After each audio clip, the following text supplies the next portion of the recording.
A palavra de Deus está no livro de João, no versículo 1, que diz assim, a palavra de Deus.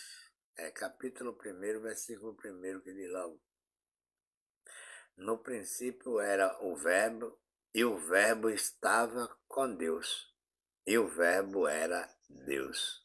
Ele estava no princípio com Deus. Todas as coisas foram feitas por ele, e sem ele nada do que foi feito se fez.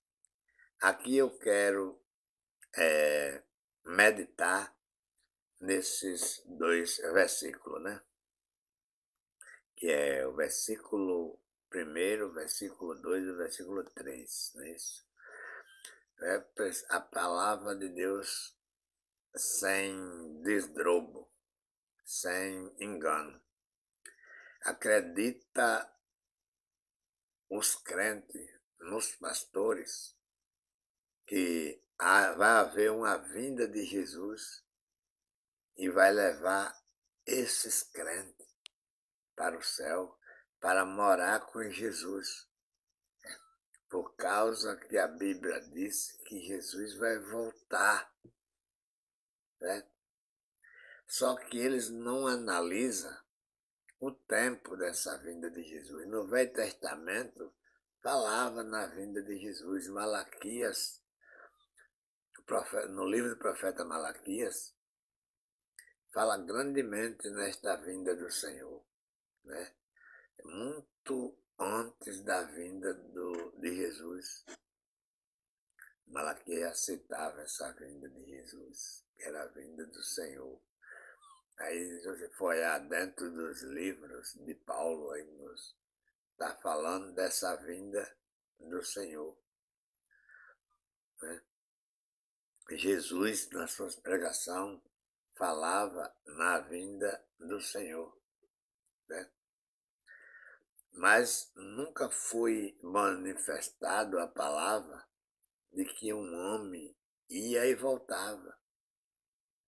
A vinda do Senhor é a vinda, o retorno da libertação, o retorno da salvação, o retorno da graça, do amor, sabe? Então veja, a palavra de Deus aqui diz que o Verbo se fez carne e habitou entre nós. E o importante é que quem era o Verbo? Deus. O Verbo era Deus. O Verbo estava com Deus.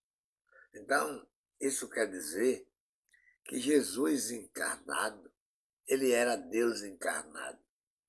Foi Deus que não quis ser chamado de Deus e mandou que chamasse ele de Jesus. Certo?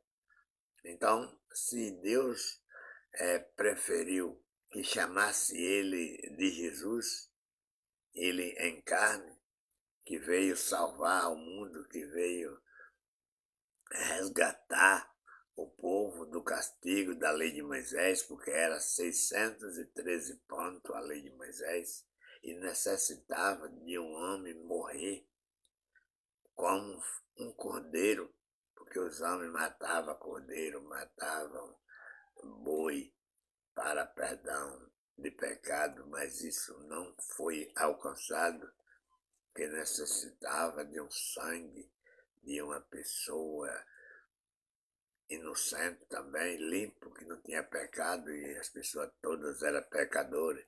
Foi necessário que Deus mesmo se responsabilizasse por esse sacrifício e ele mesmo viesse, porque ele era sem pecado, ele era limpo, né?